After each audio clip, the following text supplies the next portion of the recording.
Yep. All right.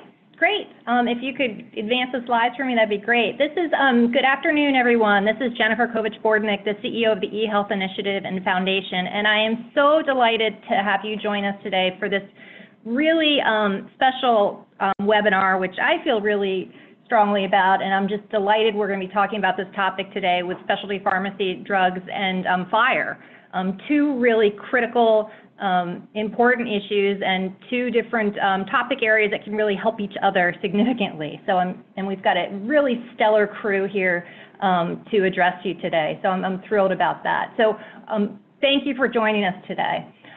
We are going to be talking about leveraging FHIR to support clinical data exchange and with a spotlight on specialty pharmacy. And really delighted to have with us today Shawn Crahan, who's the President and General Manager of Pharmacy Solutions at Inovalon, Catherine Eshelman, Dr. Eshelman, the VP with Enterprise Tools at Inovalon, and Rick Miller, who is the VP of Clinical and Professional Services with the AllianceRx Walgreens Prime group. So three really incredible impressive speakers who can talk to this topic as it needs to be addressed and really get you up to speed in terms of where we need to be and what's possible right now. So I'll ask you if you can hold your questions until the end or enter them on the Q&A, which you'll see on the bottom of your screen there. So everybody's muted, so you can't speak out loud, but if you'd like to ask a question, we'd be happy to address them at the end, and there's a little Q&A box there at the bottom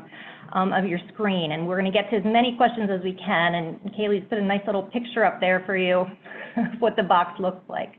There's two boxes down there. There's a chat box and a Q&A box. Put your questions that you'd like the speakers to address in that Q&A box. Please don't put them in the chat because they'll disappear and go into the black hole, but put them in that Q&A box down there at the bottom. If you've got any technical difficulties, go ahead and use the chat box. We'll help you with that as best we can. And if you'd like a recording of the presentation today, that's going to be available at ehidc.org. If you want a copy of the slides today, our speakers have asked that you send a request for a PDF of the slides, and we just shot that out in your chat box there. We'd like you to email contact@inovalon.com, and that's where you can get a copy of the slides for today. So just go ahead and click on that link and send that over if that's something you're interested in getting, a full copy of the slides. And I think many of you are going to want that because the slides are pretty robust. So for those of you who aren't familiar with eHealth Initiative, we are a nonprofit, nonpartisan group here in Washington, and we convene executives from across the spectrum of healthcare and really try to focus on, what is the technology and best practices in use right now that we can use to transform the delivery of healthcare. And we're working on, next slide, a lot of different issues. If you could just skip ahead to the next slide there, Kaylee. There we go. A lot of different areas of focus right now in 2019 and 2020, value-based care, interoperability, privacy and security, and analytics. And the discussion we're going to have today falls into a number of different areas that we're working on, specifically around FHIR and specialty pharmacy drugs and prior authorization, really crosses into a number of different focus areas that we've been working on pretty steadily over the last several years. So I'm delighted that we're going to be talking about this today.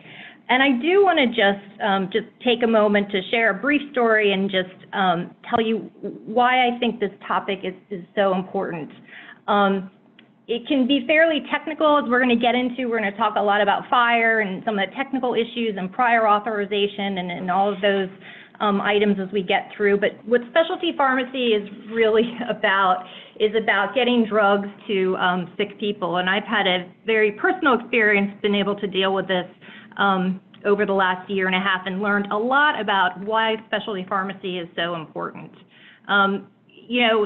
When we talk about these drugs, these are the drugs that you see on the commercials all the time, the Humiras, the Entyvios, the Sympanos, all of those expensive drugs that you don't realize cost, $2,000 to $10,000 a month for patients to be on. So very expensive drugs, and they're for people who are pretty significantly ill, often rare diseases, and need these drugs really to continue on and have a good quality of life. And because these drugs are so expensive, there's a fairly robust approval process to get through them. So generally what happens is, and you know, I can speak from personal experience, is you go to the doctor and the doctor tells you, you know, I want to put you on this special drug, Humira, Simpano, Entyvio, whatever it might be, but this isn't a drug that you can just go pick up at your corner CVS or Walgreens. You don't just take a paper prescription. It's not just an e-prescription that they send over and you go pick it up.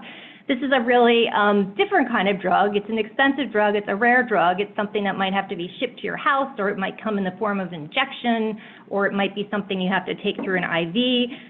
So it's a different type of drug, and it requires a different type of approval process, which means when your doctor tells you that you need to be on one of these drugs, there's a fairly robust process you go through. You don't just go home and take the prescription and pick up the drug. The doctor needs to call the health plan and get the drug approved, and that can take a number of days, and you wait to hear back from your doctor, and you're, you know, one of those processes where your doctor's going back and forth with your health plan and trying to figure out if they can get you approved, and then you finally get approved by your health plan, and then you need to get connected to the specialty pharmacy group. Maybe it's an independent group, maybe it's Walgreens, whatever it might be, and that goes back and forth as well. It takes a few days, and then you wait and you hear sometimes directly from the company itself. You might have a Humira representative or an Entyvio representative actually call you and talk to you about the drug and ask you about your health and try to get you set up. And then you wait again, and you wait several days to get the medication.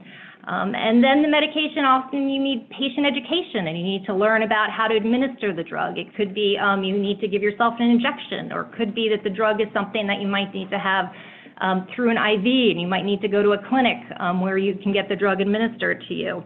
So you wait again to schedule that, or you go back to your doctor.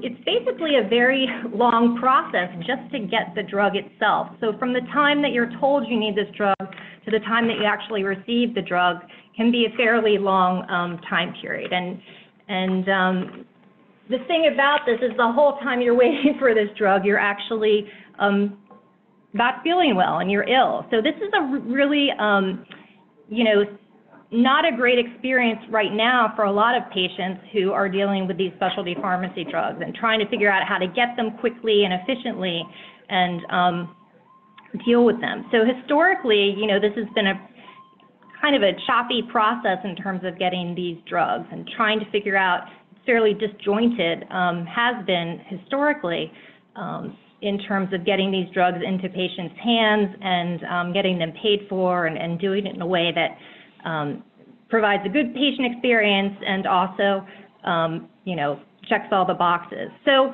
which is why I'm really thrilled that we have this group here today to talk to us about FHIR and other technology and things that can really has a potential to streamline this.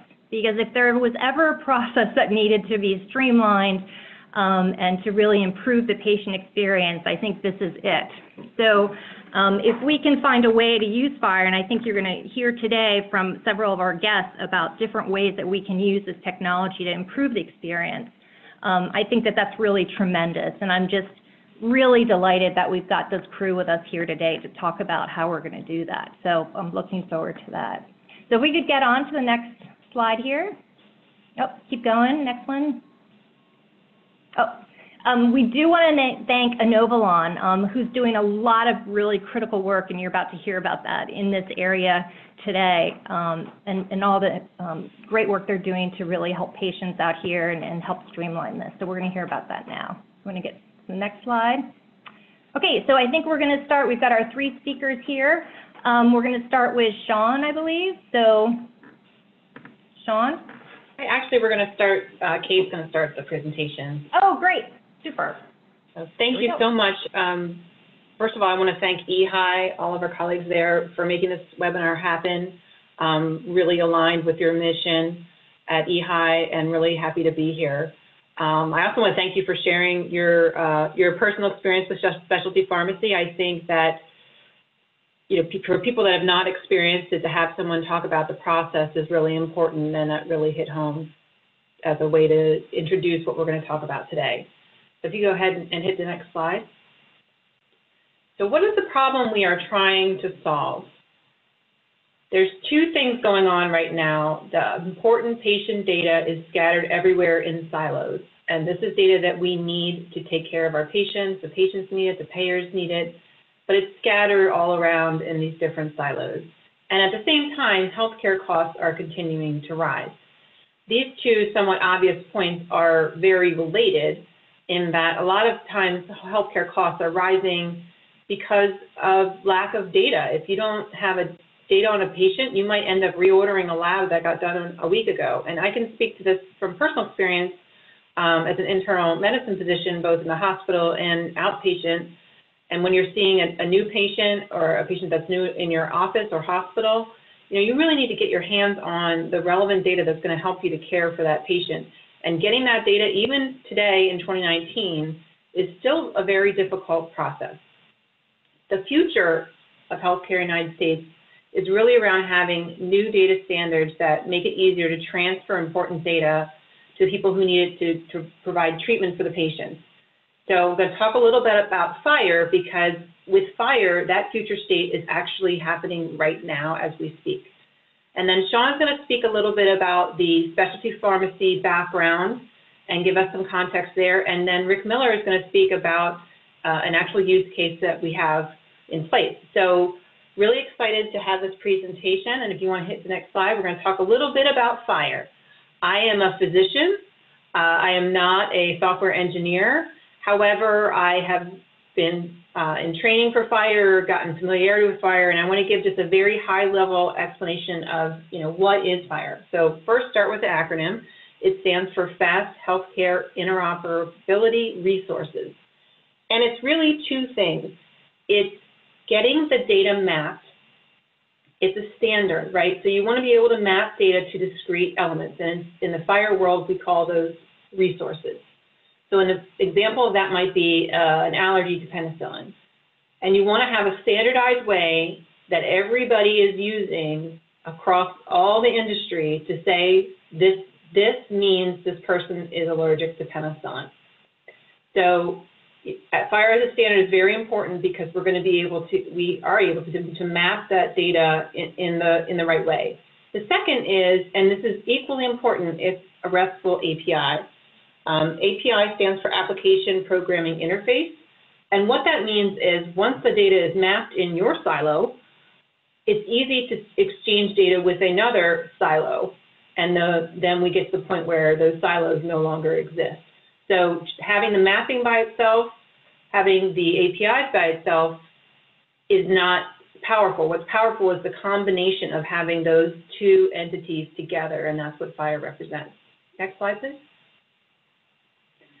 FHIR is from HL7, and we have a great relationship with HL7, and I do want to encourage those of you on this call who are not familiar with FHIR or not as familiar as they want to be with FHIR to seek out the different training resources that HL7 offers. There are resources designed for the business community. There are resources designed for physicians, clinical folks like me. There are trainings reserved for the more technical people. And so the training is out there. The training is excellent. And I really want to applaud HL7 for everything that they've done in that aspect. Next slide. We've got a great standard in FHIR, but what is even more exciting for me is now we have some, if you might say, top-down pressure. So as a standard like FHIR comes across the industry and people are adopting it, that's fantastic. But when the government, when CMS and ONC say, hey, we are going to be looking to use FHIR as a means to certify the IT tools, now we're really going to be able to accelerate this. And that's what is really exciting about this proposal that came out in February of 2019. Next slide. Just want to give a quick overview of, you might hear terminology, V2, V3, CDA, FHIR. This is just a very high-level timeline of when these different resources came to life. And you can see that the evolution has evolved into FHIR. Next slide, please. So, in 2019, the two primary data sources that we're dealing with are FHIR or CDA, and I wanted to just take a moment to draw a distinction between what's the difference between FHIR and CDA. And FHIR, as I talked about, is created from resources, whereas CCD, CDA are used with a template. And what that means is there's actually, it's designed to create a format to send along something like a progress note in a way that can be readable. An example I could cite is if you're looking for a patient's systolic blood pressure, that's the top number, 120/80, I'm looking for that 120. What is their systolic blood pressure? You might call an entire CCD and try to parse through that and to find that value. With FHIR, you can actually strategically target it in a targeted way, call out just for that systolic blood pressure and get that result back.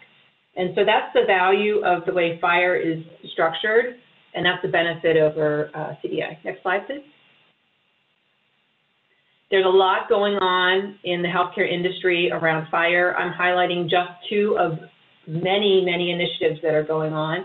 One is the DaVinci Project. That is a payer-driven initiative. I think they're up to 14 use cases right now.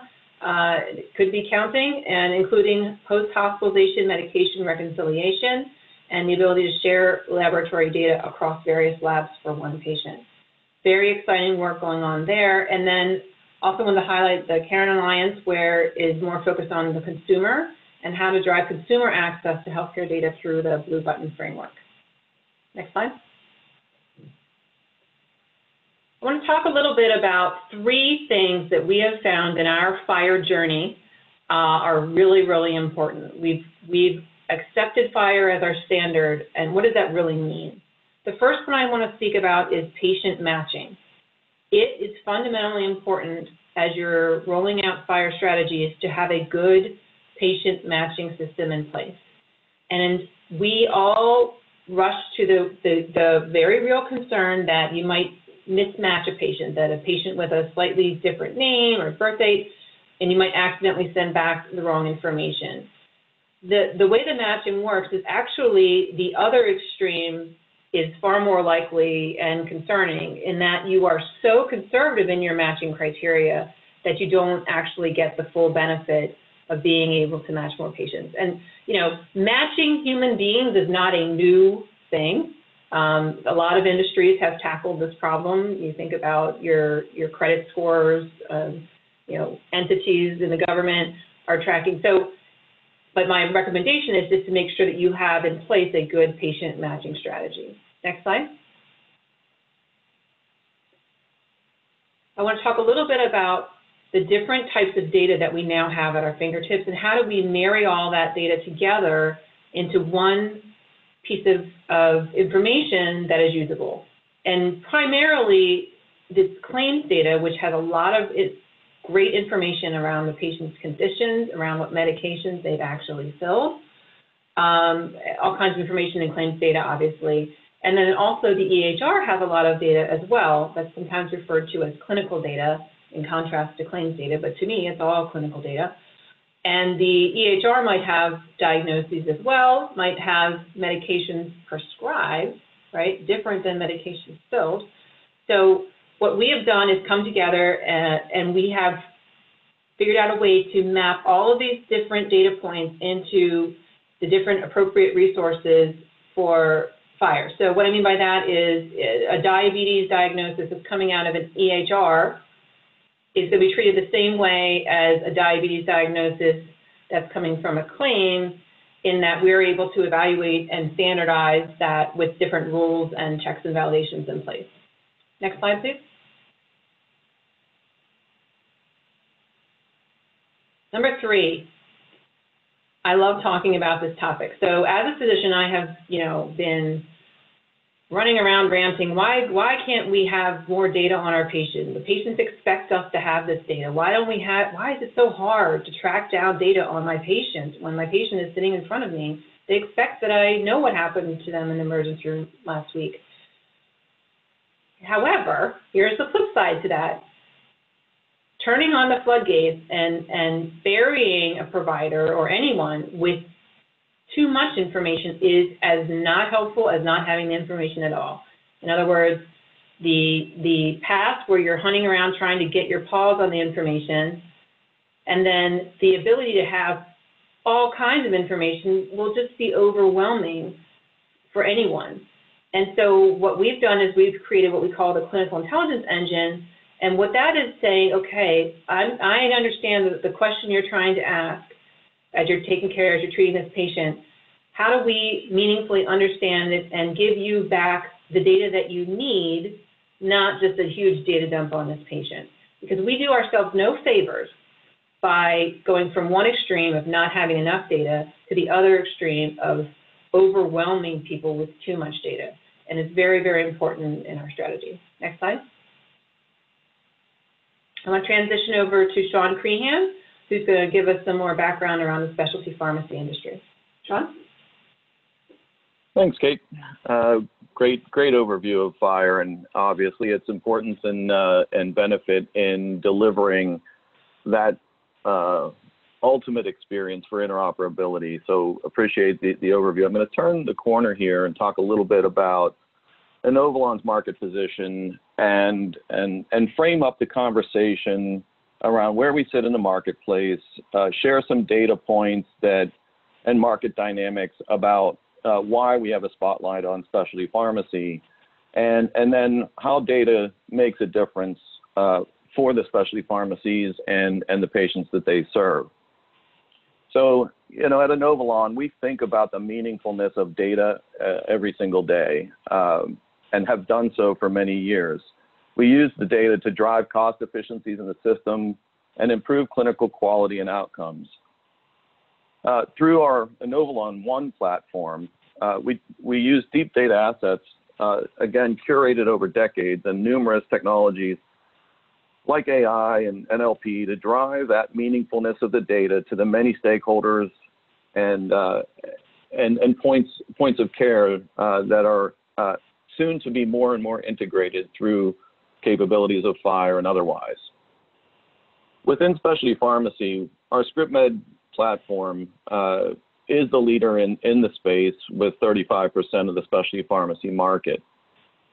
Powered by Inovalon One, ScriptMed Cloud really takes this to the next level by leveraging the insights that are available through data, maybe analytical insights, maybe transactional insights like we see with FHIR, but by combining those insights that are so critical, as Kate said, to each and every stakeholder, making them available is certainly the mission and certainly here and now for what can happen. What we're going to talk about today, and I'm excited for Rick to go through it, is really applying that, that kind of thing into the practicality and day-to-day life of that long process that we heard in the opening remarks around the time it takes sometimes to get through, especially pharmacy patients starting on therapy. Next slide, please. So a little bit about the U.S. marketplace. Again, those on the webinar that may not be familiar with the market and with specialty pharmacy represents a small 2% of the patient population or of the population of the United States. So very small in number, but as you can see in the compare and contrast, there's a substantial cost to this 2% with respect to the overall medication cost. In fact, the 2% of the patients that represent the specialty pharmacy market carry 50% of the total cost of medications in our overall pharmacy spend. Also in the market, as you see in the retail or non-specialty pharmacy market, there are strength in top 10 pharmacies representing significant market share.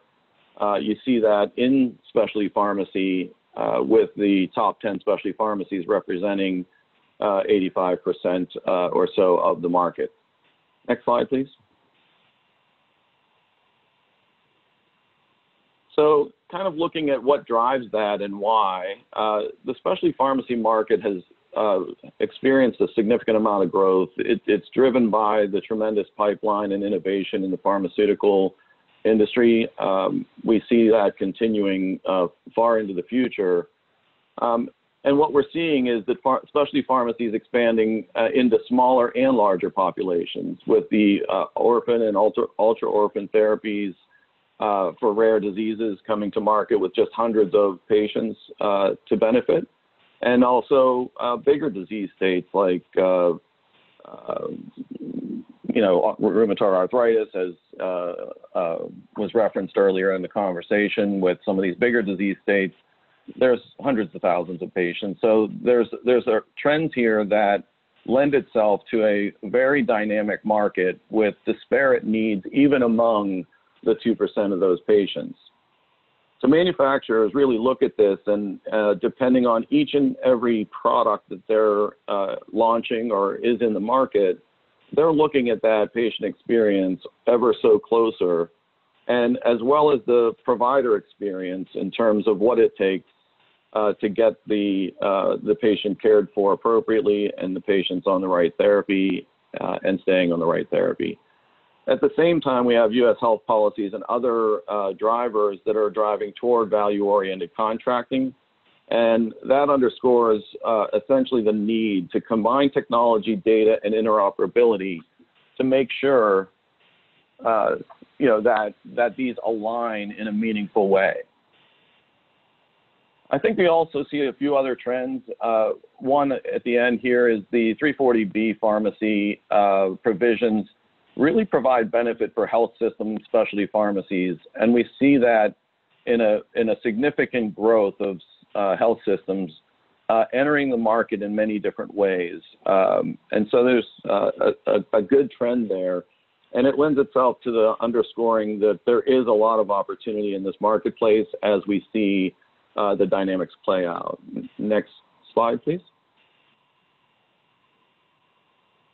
So in terms of those dynamics, we see big four pharmacies, continue to dominate. For those that aren't familiar with the drivers, narrow payer-preferred networks are common, as well as narrow pharma limited distribution networks are also common. And so these narrow networks typically underpinning the need for the special processing, clinical services, and patient care models are what narrows that network. Health systems and regional specialty pharmacies are increasing, and then we have new entrants like Amazon eyeing up pharmacy and causing everybody to look at the market just that much more closely to see how and why new market models can affect us. Next slide, please. So let's look at some of the big market dynamics are driven off of a lot of recent consolidations.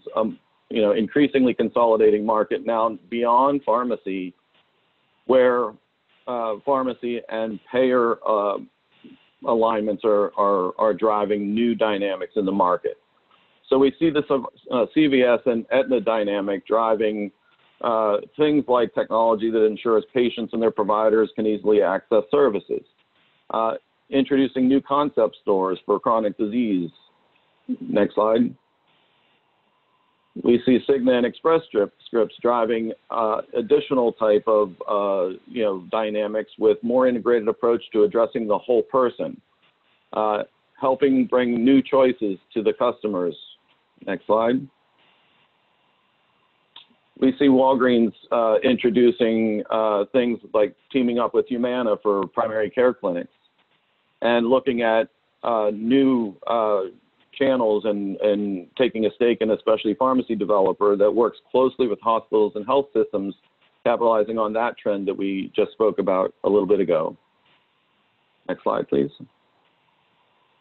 And then Amazon, as I said, introducing themselves into the healthcare space, making an entrance into pharmacy. It's not easy. This is a complex marketplace. They're running up against entrenched industry incumbents. But nonetheless, we're all in this to find new and better ways to deliver care. And the drivers and market dynamics are aggressive and interesting. And it's a great time for all of these dynamics to render themselves to the benefit of implementing technology, increasing interoperability, and improving patient care. Next slide. So within Inovalon, we leverage our massive data assets for the benefit of delivering value in many channels with many stakeholders.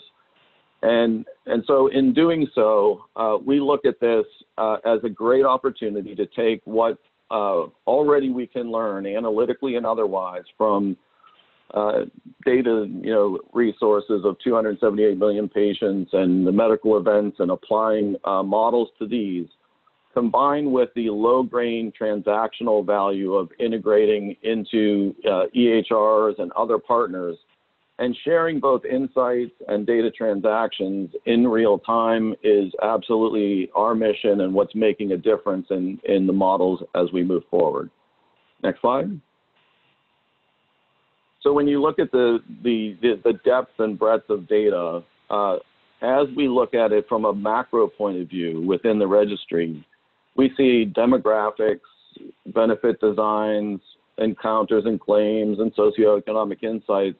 All of these macro level, data points allow for great analysis and insights into what's needed, right? What's needed for a patient to succeed, what has worked in the past.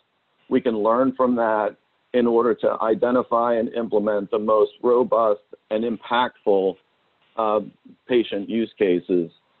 But in doing so, those learnings have to be rendered into real-time exchanges of those FHIR resources in such a meaningful way in real time to actually deliver the value that the technology promises to the marketplace. And we're excited to be part of that. We're excited for this venue to show what we're up to, and appreciate the opportunity to share thoughts and gain thoughts, we hope, from all that have participated. Next slide. So we turn the corner and talk about, what are some of these use cases? We clearly see in that journey from a diagnosis to a start of therapy, we see cases of inefficiencies in having missing diagnoses or drugs. We see opportunities and situations in drug utilization reviews and prior authorizations that today all require data to do an effective job at it, and all of which FHIR can create substantial benefit. So this is a great time, and it certainly applies more to specialty pharmacy than most other segments. Next slide. So before I turn it over to Rick, I want to share a little bit about Inovalon and AllianceRx Walgreens Prime. We're fortunate to come together in a 5-year agreement to push the envelope on bringing these types of capabilities and use cases to the marketplace. Our platform enables clinical protocols to be smarter, better informed, and through this expanded data access. We have a lot to offer in terms of delivering real-time analytics to change the conversations with patients. We clearly can coordinate among our multi-stakeholders and do a better job in order to streamline the process from that initiation to therapy and beyond. Frankly, even having the visibility of insights and analytics to be able to manage outcomes-oriented or value-oriented contracts is an important piece of this. But having those contracts and being able to execute them with effective data is just really what's required into the future. Next slide. So with that, I'm going to turn it over to Rick to share a little bit about a patient experience and how this can be applied. Thanks, Shawn, as well as Kate. I'm also excited to be here today to discuss the patient experience from a specialty pharmacy perspective. Kate and Shawn talked about FHIR and talked about the applicability of it. So what we're going to do over the next few minutes is discuss in more detail why a specialty pharmacy should care about FHIR. We'll provide an example that includes such things as missing diagnosis, missing medications, as well as the impact on drug utilization review and the prior authorization process. And we'll accomplish this by walking through the specialty pharmacy process. For those of you that may not be familiar with the process, we'll walk through that. It really dovetails nicely into what Jen was saying at the very beginning of the presentation regarding the complexities of the specialty pharmacy process. We'll look at it as it stands today, and we're going to look at it through the lens of the patient. Then later in the presentation, we'll discuss how data enrichment can impact the process going forward in the future. Next slide, please. So to provide a foundation for our discussion, let's sort of review the specialty patient experience, and then also we'll talk about some of the services provided by AllianceRx Walgreens Prime to support that experience. If we look at it from the 30,000-foot level, all a patient is really trying to do is to get their medication as quickly and as efficiently as possible. In the specialty world, while it may sound simple, there are a number of steps required to help a patient achieve that goal. So to provide a little bit of orientation to this slide, let's sort of start at the top. Breaking down the patient experience into 4 large buckets, we have consult the doctor, get medicine, use medicine, and follow up. And within each of those buckets, there are multiple stages, each with specific patient goals and feelings. And then also at the bottom, we'll talk about some of the services provided by AllianceRx Walgreens Prime to support those needs. So for example, under consult doctor, we have 2 stages. We have the learn diagnosis and choose treatment, where the patient's goals are to find out what's wrong. They really want to know what is wrong, and then understand the options and ensure that the treatment prescribed fits his or her needs. And they can have feelings ranging from scared to confused. And moving over into the get medicine section, the stages include request approval, manage the cost. These medications are very expensive. Undergo the prescription filling process, waiting for their medication, and ultimately receiving their medication. Jen mentioned earlier, many of these medications are actually shipped to the patient, so they have to wait for that prescription to arrive. Patient goals include submitting that prescription and getting quick approval, learning their out-of-pocket costs and any financial assistance that may be available, easily scheduling the filling of the prescription, tracking and receiving their medication, and their feelings can range from, they could be totally in the dark all the way to in control. Once the patient receives the medication, they want to use that medication. They now take it with the goal of feeling better and obtaining any help that they may need if and when an issue should arise. Finally, we're looking at the follow-up section. This is where the patient wants to have the situation continually reassessed to determine if the current therapy is improving the situation, and it may lead to the patient having feelings of being worried.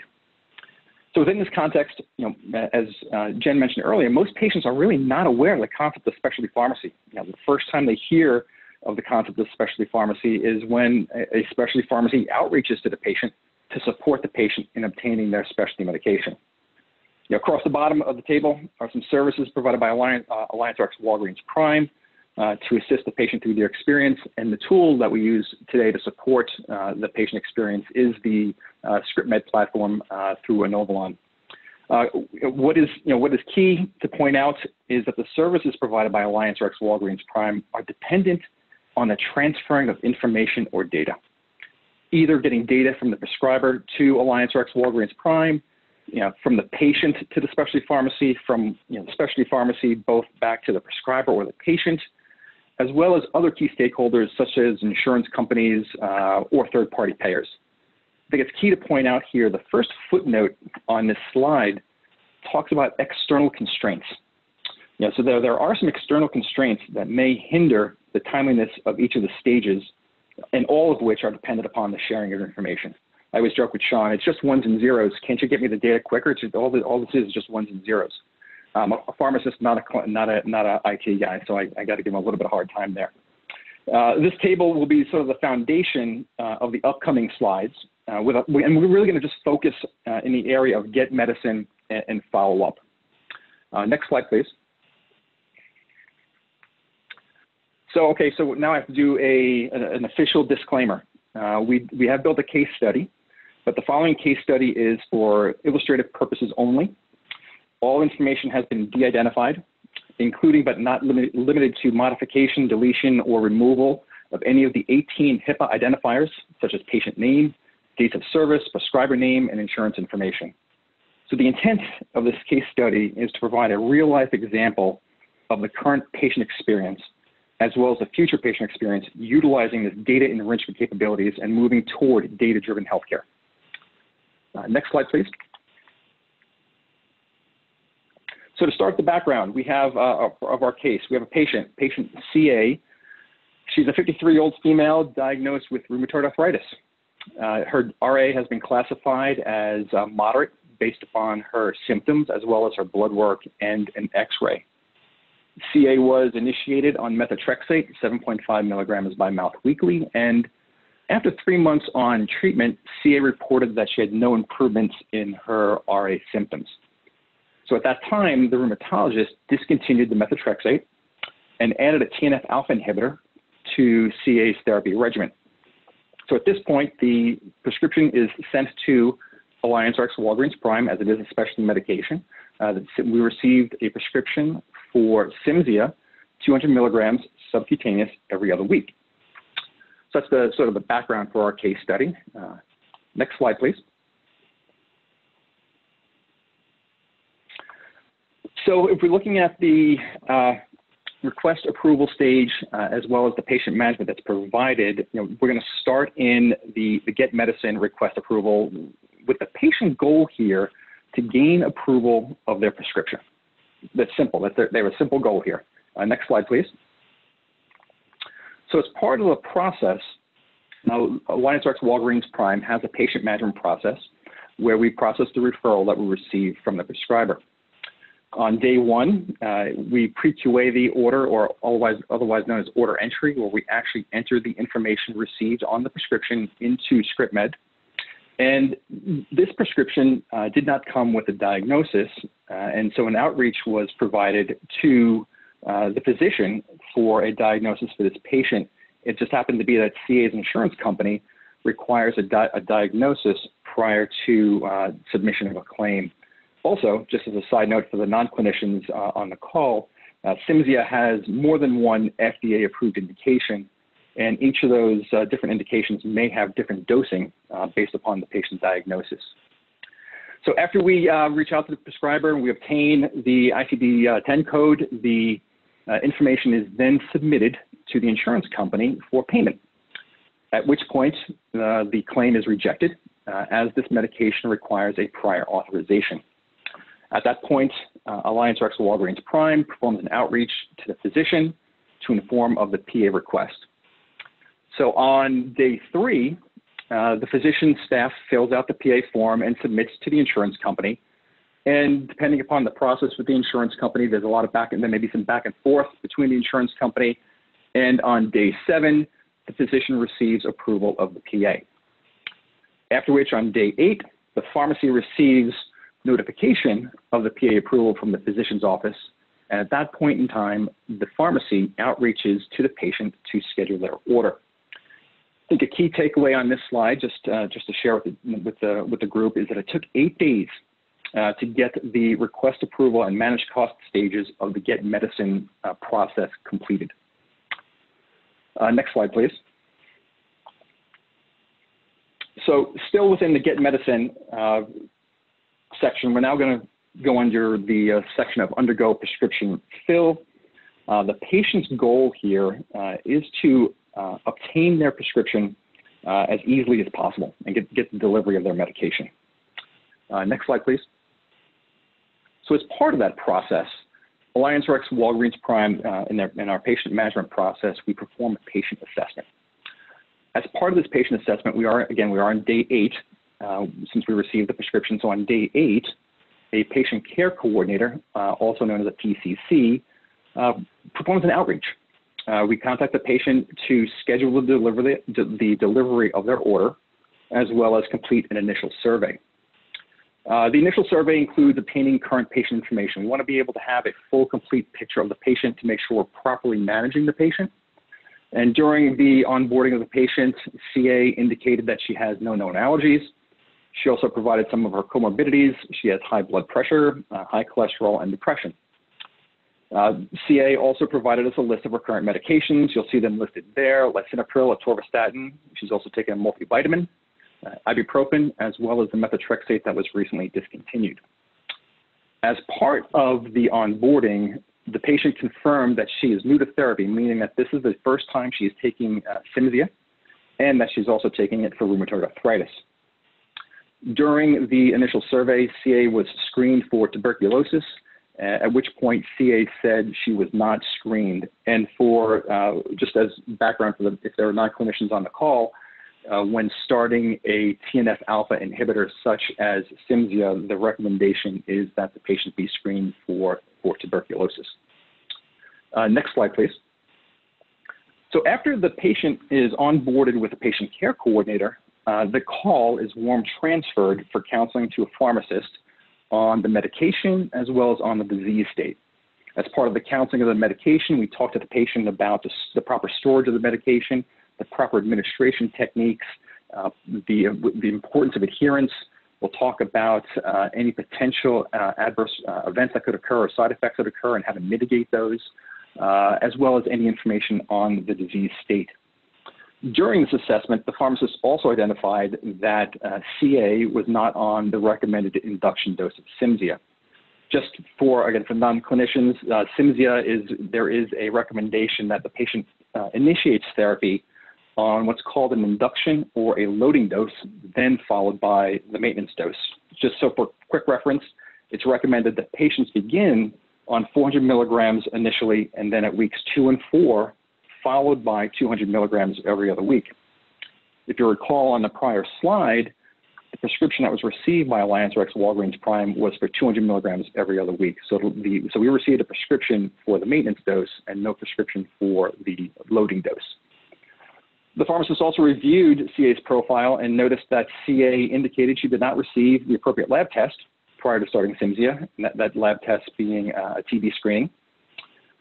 So after the call, after we're done counseling the patient, the pharmacist outreaches to the prescriber. The prescription is updated. We do receive a prescription for the loading dose of Cimzia. But during that outreach, the pharmacist also learns that CA was in fact screened for TB, but she may not have realized it. So we're relying a lot on patient recall when we are onboarding the patient, where this data was already available from the practitioner. CA is then contacted a second time, and her prescription order is scheduled. So now that CA has received her medicine, she's using her medicine, we'll now move into the follow-up section. Next slide, please. So within follow-up, CA's goal is to have her progress on Cimzia assessed and decide if the current care plan is most appropriate for her. Next slide, please. So as part of the refill process or the follow-up process within AllianceRx Walgreens Prime, a patient care coordinator will outreach to the patient 10 days prior to exhausting the medication supply from the previous dispense, validating current medications, allergies, health conditions. We'll also screen the patient for any missed doses, side effects, as well as disease activity. During the 4th month of refill, CA reported that the medication appeared to not be working and her pain was returning. CA assumed that after failing 2 medications in a year, that nothing would work, and she accepted that this was her new way of life. Next slide, please. So after the PCC did the refill, the patient is also counseled by a pharmacist. So the pharmacist counsels the patient on her flares. So she was having some flares with her RA. All of CA's patient-reported outcomes are faxed to the doctor. I think the key here is faxed. It's 2019, almost 2020, and one of the main ways in which we continue to communicate with prescribers between a prescriber and a pharmacy is via fax. After 3 months and no improvement, CA should be evaluated and possibly switched to a new product. Next slide, please. And so sort of just to provide a little close-up on CA and her current patient status, after 4 months on Cimzia, the prescriber actually did switch CA to Kevzara, and today CA continues to receive her Kevzara. So now that we have outlined the processes that exist today, sort of a little bit more in depth than what Jen was referring to at the very beginning of the presentation, we're going to move into a quick discussion on how data enrichment can improve this process and lead to data-driven healthcare. Next slide, please. Taking the same case we just reviewed with the same disclaimers, we're going to just focus on Get Medicine and Follow-Up, and we'll place that same case into the context of where Inovalon and AllianceRx Walgreens Prime are heading, utilizing data enrichment. With the notes, just note that what we're talking about is currently in development, and the development is currently underway. Been a pharmacist for 28 years, and for me, this is an exciting time to be in healthcare. As progress continues to be made in utilizing technology and to improve the patient experience. Next slide, please. So returning to patient and the Get Medicine request approval stage, let's now look at how data enrichment improves the process. CA has the same goals as earlier. We want to obtain prescription approval. Next slide, please. So as part of that, and now with Inovalon, we are going to be provided this following data on CA, on the patient CA. We're going to know the patient has rheumatoid arthritis. We're going to receive the ICD-10 code. We're also going to receive information that the patient has been taking methotrexate and the dates that those prescriptions were filled. So this Inovalon data now provides the knowledge that CA is new to Cimzia therapy and allows a proactive outreach to the physician regarding the induction dose prior to finding out that information from the patient. So we've actually just eliminated a step there in terms of communication.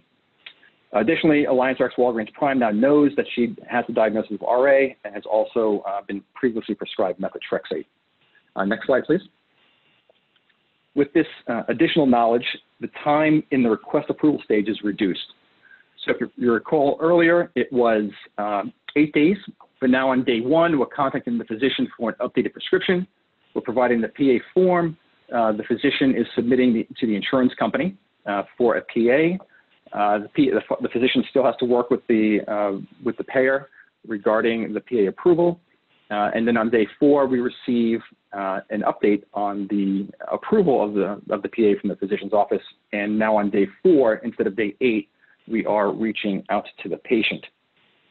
Next slide. So moving to the under prescription fill stage, CA's goals remain the same. She wants to easily schedule her prescription fill. Next slide.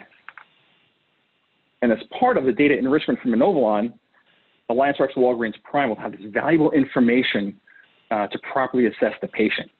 We're no longer relying on patient recall, but now we can validate the data with the patient that's on file. So having access to, you see some of the information here, the patient already had a TB test. We have their hypertension, hyperlipidemia. They've also depressed, but what we also found out through Inovalon is the patient had glaucoma. Wasn't reported to the pharmacy by the patient. And the patient is also on 2 additional medications, which were not reported to the pharmacy. So what impact does this have? What impact does this have on pharmacy? Next slide. The pharmacist no longer has to call the prescriber regarding the patient-reported error in missed tests. We already know the patient had their PPD or their TB screening.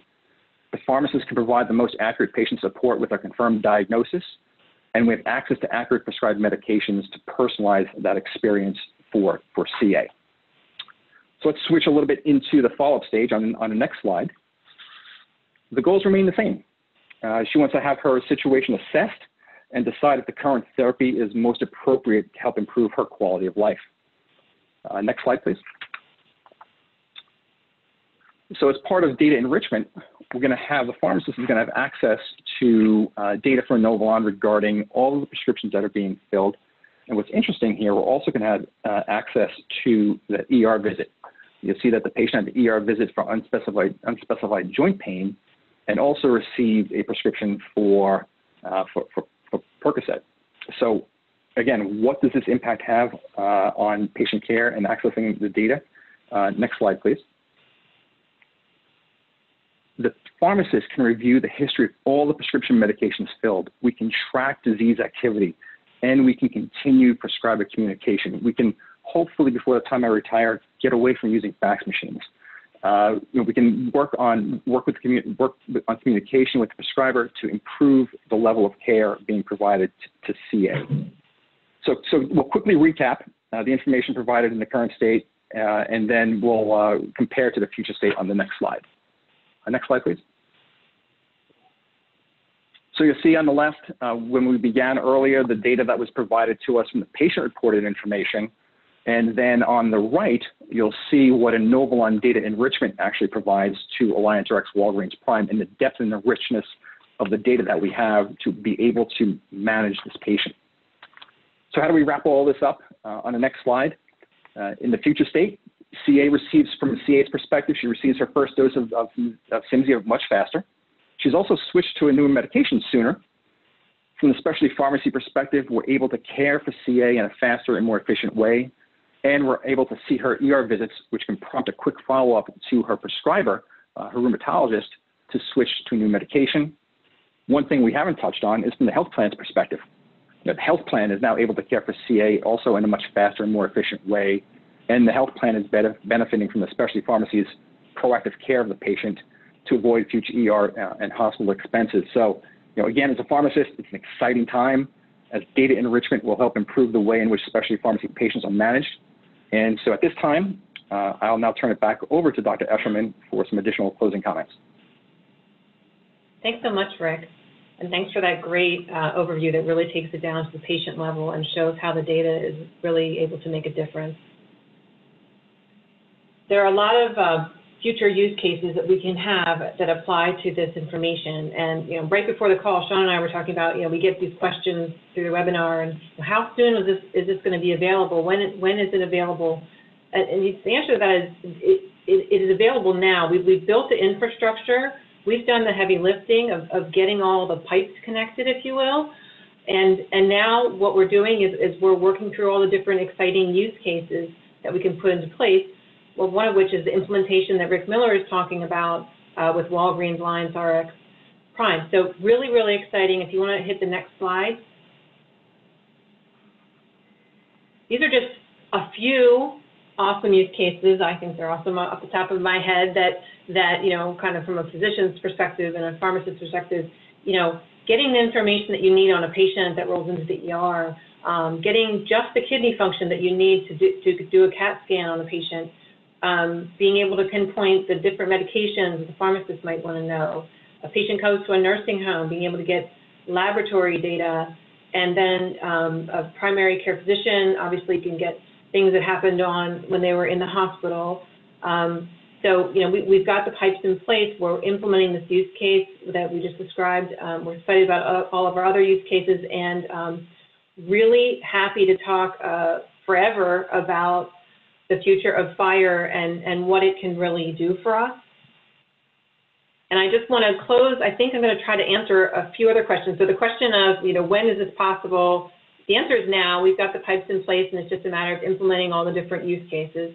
So that question, I don't like it, but the truth is, we've got what we need in place, and it's just, we'll run as fast as the use cases can carry us.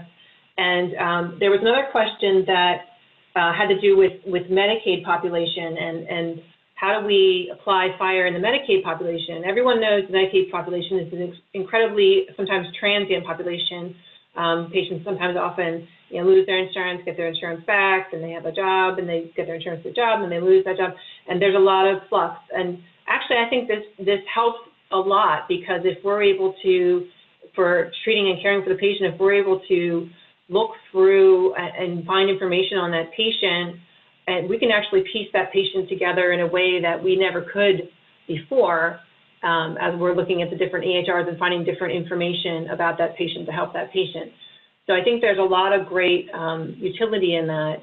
There was also another question about EHRs and FHIR and the ability to read and write, and that ability is there. It is part of the framework where, you're requesting information, and then you're also sending information back to the EHR. And so it is a two-way street, and I want to make sure that I hit on that as well. I'm going to stop talking and ask the team if there's any other questions that we want to hit really quickly.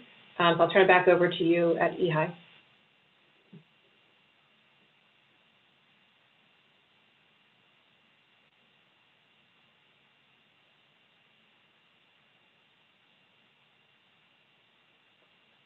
All right, well, I think we've reached our time, so if we don't have any further questions, we are so excited to go ahead and answer any questions that you send to us, and we'll be happy to answer those questions. Yeah, do we want to take a couple minutes and maybe just, if folks want to hang on the line for a couple minutes, we could do a quick speed round here, or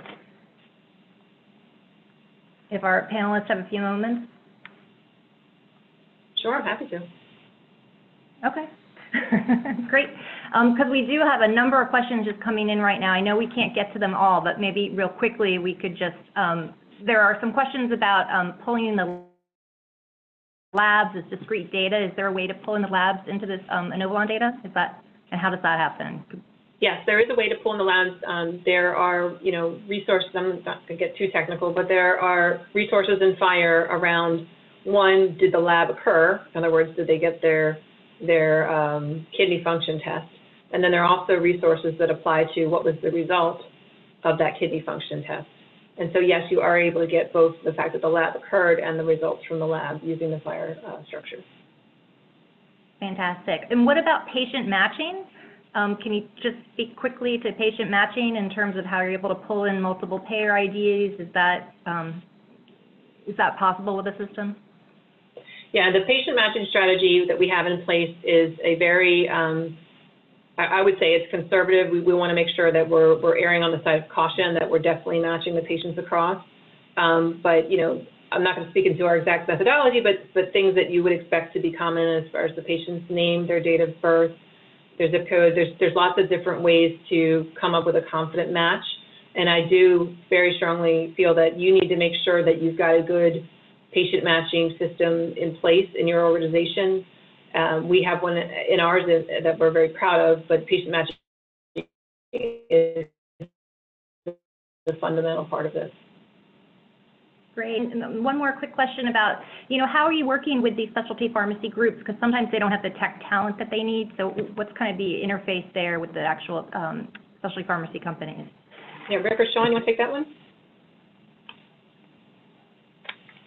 I think the opportunity is there for all. It's about aligning with the right technology partners. It's understood that the small and medium-sized players in the marketplace may not have the resources to do this, but that's what we're here for, and we're certainly trying to bring the opportunities in the marketplace in such a way that it can be consumed through platforms, APIs, and other capabilities. So while there's still an investment, that's a minimum requirement to keep up. It's a reasonable investment for any size player. You just have to find the right partner, right path forward, but it's critical to get in the game. So that's my 2 cents.